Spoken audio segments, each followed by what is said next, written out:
Hello दोस्तों, आज के इस वीडियो में हम लोग उन प्रश्नों पर चर्चा करेंगे जिनसे अक्सर बच्चे डरते रहते हैं और इनको सॉल्व करने में उनको काफ़ी असुविधा होती है या वो अच्छे से सॉल्व उसको समझ नहीं पाते कि इसको सॉल्व कैसे करना है।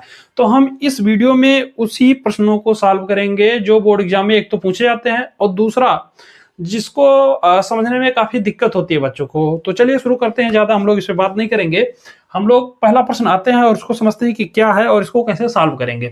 देखिए, कह रहा है कि दर्शाइए कि आप 6 ओम प्रतिरोधक के 3 प्रतिरोधकों को, आपको पहले क्या करना है, जिनको सॉल्व करना नहीं आता प्रश्न, फिजिक्स के न्यूमेरिकल जो समझ नहीं पाते कि इसमें हमें करना क्या है, उनको पहले सबसे पहले ध्यान से प्रश्न को पढ़ना है और ये देखना है कि प्रश्न में क्या क्या दिया गया है और फिर आपको ये सोचना है कि उसमें आपको कौन से फार्मूले लगाने हैं। तो सबसे पहले हम क्या करते हैं, जब हमें ये पता चल जाता है कि क्या दिया गया है तो उससे संबंधित फार्मूले हम क्या करते हैं, अगर आपको याद है बहुत अच्छी बात है, अगर आपको याद नहीं है तो आप क्या करेंगे, किताब में ढूंढ के आप उससे प्रैक्टिस करेंगे और जब प्रैक्टिस करेंगे तो 4-6 सवाल जब लगाएंगे तो आपको अच्छी प्रैक्टिस हो जाएगी। फिर आपको अपने आप से चीजें समझ में आने लगेंगी कि ये अगर किसी सवाल में ये मान दिए गए हैं तो हमें इस फार्मूले का प्रयोग करना है। तो चलिए शुरू करते हैं, कुछ इस प्रकार से आपको बताएंगे। देखिए, कह रहा है कि आपको 6 ओम प्रतिरोधक के 3 प्रतिरोधक, आपको 3 प्रतिरोध दिए गए हैं, तीनों का मान कितना है, 6 ओम है।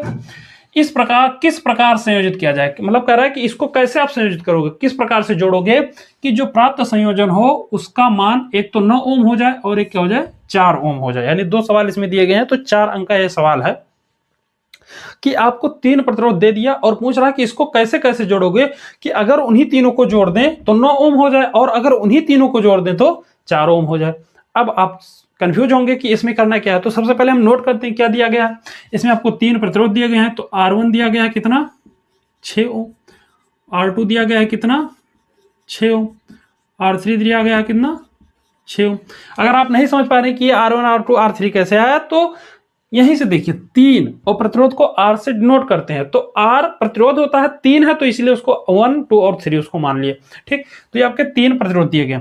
अब पहले अगर हमें 9 ओम लाना हो तो 9 ओम लाने के लिए अगर आप श्रेणी क्रम में जोड़ोगे तो 6 6 6 18 ओम हो गया और अगर इसको समांतर में करेंगे तो ये सबसे कम मान आ जाएगा और सबसे कम मान आपका तो इसमें 4 दिया गया है, तो 4 तो हमें लाना कितना है, 9 ओम लाना है, यानी कुछ मिश्रित क्रम में इसको जोड़ना है। और अगर आपको इसको मिश्रित क्रम में जोड़ना है तो उसके लिए इसको थोड़ा सा सोचिए, इसको सोचना पड़ेगा कि इसमें करना क्या है। तो हम थोड़ा सा दिमाग लगाते हैं, हम क्या करते हैं, एक सर्किट बनाते हैं कुछ इस प्रकार से।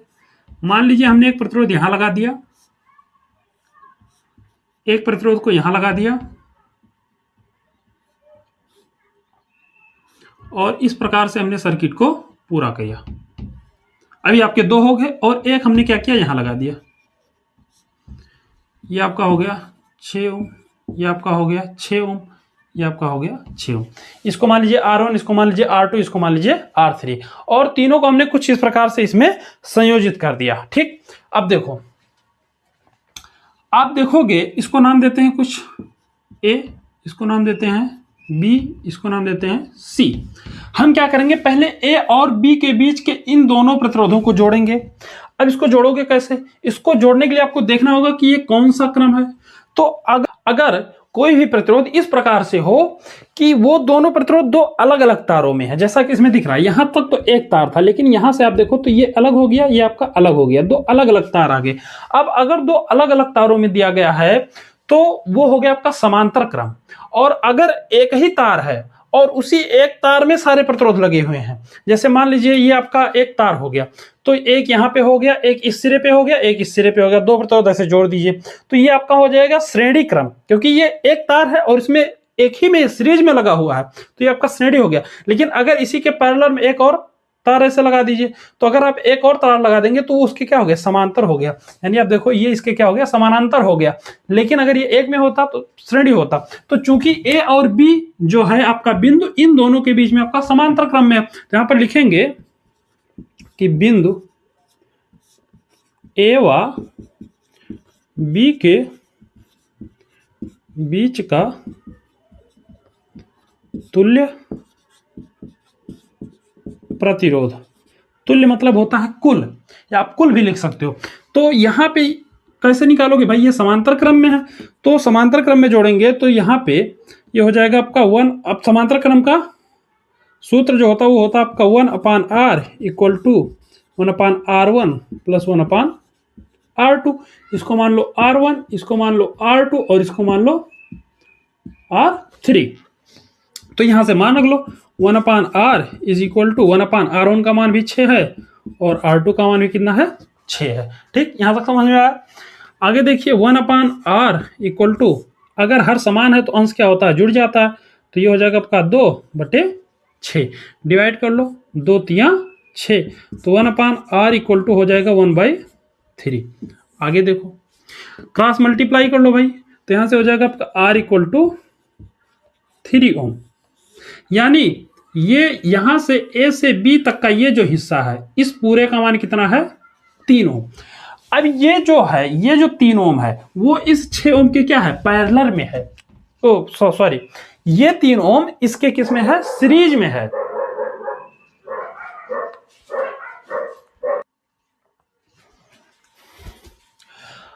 अब देखिए ये जो आपका 3 ओम आया, जो ये टोटल 3 ओम आया, ये 3 ओम इस 6 ओम के क्या हो गया, श्रेणी में हो गया।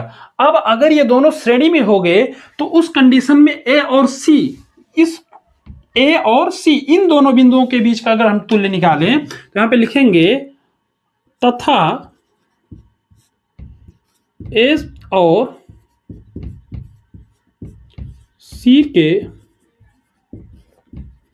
बीच का तुल्य प्रतिरोध।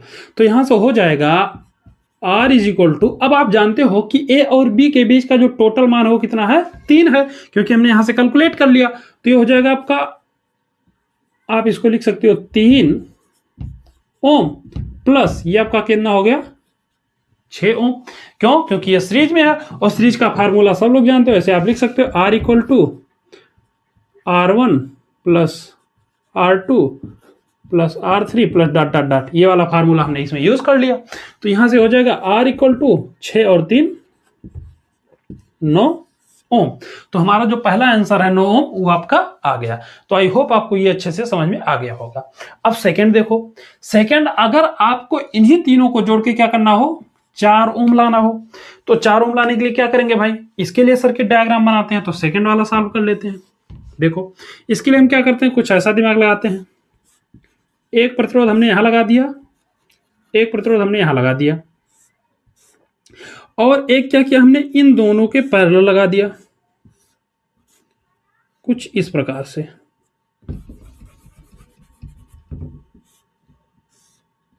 ऐसे इसको नाम दे दो A, इसको नाम दे दो B, इसको मान लो R1, इसको मान लो R2, इसको मान लो R3।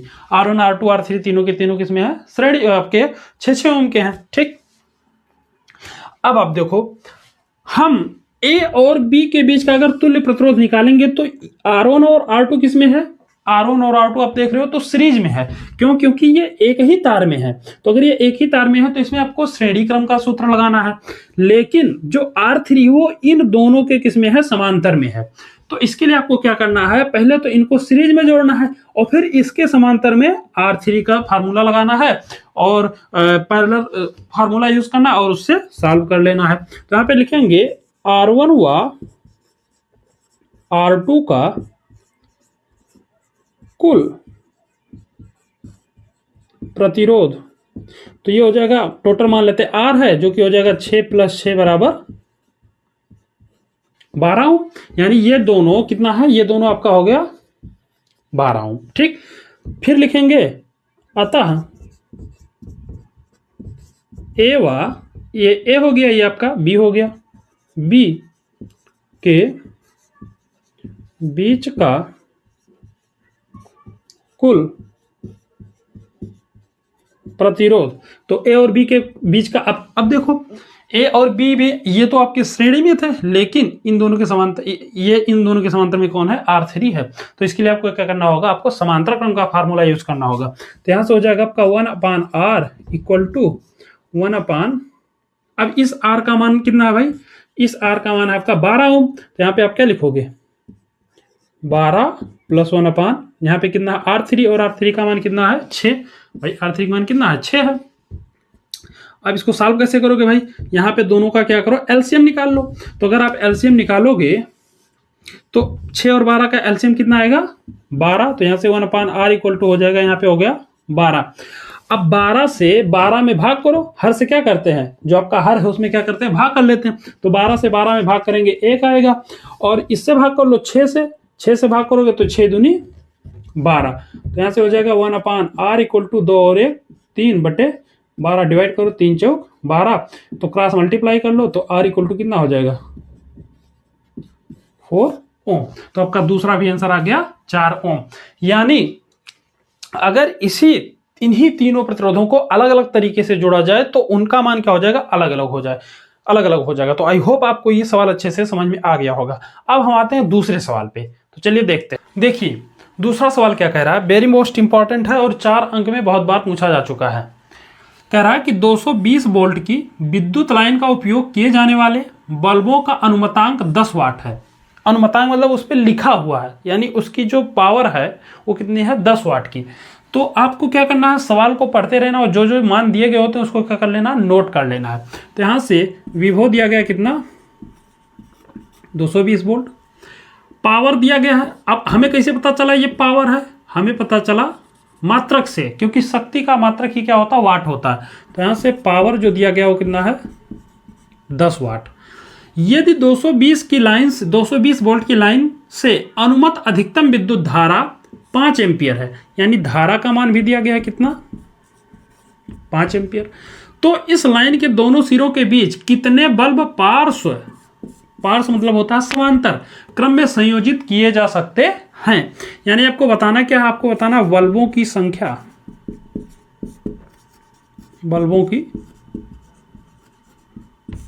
आपको बतानी है कि कितने ऐसे बल्ब हैं कि अगर उसको 220 वोल्ट से जोड़े तो 5 एम्पियर की विद्युत धारा ले। टोटल आपको बल्बों की संख्या बतानी है। तो चलिए देखते हैं। हम क्या करते हैं, पहले ये निकालते हैं कि हमारा जो बल्ब है, एक बल्ब वो कितने ओम का है, उसका रेजिस्टेंस क्या है। तो अगर हम एक बल्ब का क्या निकाल लें, प्रतिरोध, तो बल्ब का प्रतिरोध निकालने के लिए क्या करोगे भाई, देखो आपको विभव दिया गया है, आपको पावर दिया गया है। हम क्या करेंगे, यहां से एक बल्ब का प्रतिरोध निकालते हैं। तो हम लोग जानते हैं कि पावर और किसका यूज करना है, वोल्ट का। तो आप फार्मूला पढ़े हो कि P equal to V into I. तो पहले हम यहां से ये निकाल लेंगे कि हमारा जब एक बल्ब 220 वोल्ट से जोड़ते हैं तो कितनी विद्युत धारा लेता है। तो यहां से I इक्वल टू हो जाएगा आपका P अपान V। भाई V इधर चला आएगा तो मान रख लेंगे, P का मान आपको दिया गया कितना, 220 बटे कितना हो जाएगा, सॉरी इसका मान दिया गया आपको 10 और V का मान दिया गया आपको 220। तो 0 से 0 क्या हो जाएगा, कैंसिल। तो I का मान आपका आ गया 1/22 एम्पियर। ठीक, लेकिन हमें चाहिए क्या, हमें चाहिए प्रतिरोध, कि हमारा एक बल्ब कितने प्रतिरोध का है। तो हम लोग जानते हैं सूत्र, आप ओम का नियम पढ़े हो कि V इक्वल टू होता है I इंटू R। तो यहां से अगर R इक्वल टू निकालोगे तो यह आ जाएगा V अपान I, और यहां से V का मान जानते हो कितना है, 220, और I का मान हमने निकाल लिया कितना है, 1/22। ये चला आएगा ऊपर, मल्टीप्लाई कर लो। तो यहां से R इज इक्वल टू हो जाएगा 220 गुणे 22। भाई गुणा करो, 22 0 0 और 22 दूनी 44, और 22 दूनी 44 और 4 48। तो R का जो मान आया वो कितना आ गया, 4840 ओम। यानी एक बल्ब का जो शक्ति है वो कितना है, 4840 ओम है। तो आई होप आपको ये समझ में आ गया होगा कि एक बल्ब कितना प्रतिरोध का है, 4840 ओम का। लेकिन यहां हमारा सवाल खत्म नहीं हुआ, आगे हमें निकालना क्या, हमें निकालना भाई बल्ब कितने हैं। अब देखो सवाल में दिया है कि अगर इसी बल्ब को 220 वोल्ट की लाइन से जोड़ा जाए तो जो अधिकतम विद्युत धारा है वो कितना ले रहा है, 5 एम्पियर। तो आपको टोटल बताना कि ऐसे कितने बल्ब होंगे कि जब उनको जोड़ते हैं तो वो 5 एम्पियर की विद्युत धारा लेता है। लेकिन जो हमारा एक बल्ब है वो आप जाने हो कि 1/22 ही लेता है। तो आपको कितने ऐसे हैं कि वो 5 एम्पियर हो जाए, यही आपको बताना है। तो हम इस कंडीशन के लिए ये निकालते हैं, देखो हम पहले निकाल लेंगे कि अगर 220 वोल्ट लाइन से जब 5 एम्पियर की धारा को जोड़ते हैं तो उस कंडीशन में टोटल प्रतिरोध कितना आता है। तो यहां पर निकालेंगे कि कुल बल्बों का या बल्बों को पार्श्व क्रम में, ऐसे लिखेंगे, पार्श्व क्रम में जोड़ने पर प्रतिरोध। तो अगर हम टोटल प्रतिरोध निकालेंगे किससे, वोल्टेज और एम्पियर से, तो कैसे निकालोगे, वोल्टेज और एम्पियर के लिए ओम का नियम। तो यहां से V equal to I into R, तो R equal to V upon I. R equal to V का मान कितना है भाई, 220 बटे कितना आ जाएगा 5, भाग करो, 5 चौक 20, 5 चौक 20, तो R का मान कितना आ गया 44 ओम। यानी जब हम सभी बल्बों को जोड़ देते हैं तो उनका जो तुल्य प्रतिरोध आता है वो कितना आता है 44 ओम। लेकिन एक का प्रतिरोध कितना है 4840। अब आप सोच रहे होंगे ये तो एक का इतना है तो सभी का 44 कैसे हो गया। तो हम आपको बता रहे हैं कि इनको किस क्रम में जोड़ा गया है, इनको जोड़ा गया है पार्श्व क्रम में। तो पार्श्व क्रम में जोड़ने पर प्रतिरोध का मान क्या हो जाता है, कम हो जाता है। तो देखो यहां पे लिखेंगे अतः कितने बल्ब, मान लेते हैं कि n बल्ब, n बल्बों का या n बल्बों को पार्श्व क्रम में जोड़ने पर तुल्य प्रतिरोध, इसको क्या लिख लो RT, T मतलब टोटल, इसको क्या लिख लो T, T का मतलब हो गया टोटल, टोटल मतलब कुल। तो यहां से हो जाएगा 1/RT इक्वल टू, फार्मूला क्या होगा 1/R1 plus 1/R2 plus 1/R3। तो हम 1/R कॉमन करके n का क्या कर लेते हैं, गुणा कर लेते हैं। तो यहां से आप लिख सकते हो n इंटू 1/R। तो यहां से हो जाएगा 1/RT इक्वल टू n/R। और ये R जो है वो एक बल्ब का प्रतिरोध है जो कि कितना है 4840 है, और ये RT जो हो कितना है 44 ओम, यानी कुल प्रतिरोध है। तो यहां से n का मान निकल जाएगा, देखो कैसे, 1/44 इक्वल टू n/R का मान भाई कितना है 4840, क्रॉस मल्टीप्लाई कर लो। तो यहां से हो जाएगा आपका 44, n इक्वल टू 4840, 4840 बटे 44, 44 एकन्यम 44, 44 एकन्यम 44, जीरो आपका बच गया। n इक्वल टू कितना आ गया 110 बल्ब।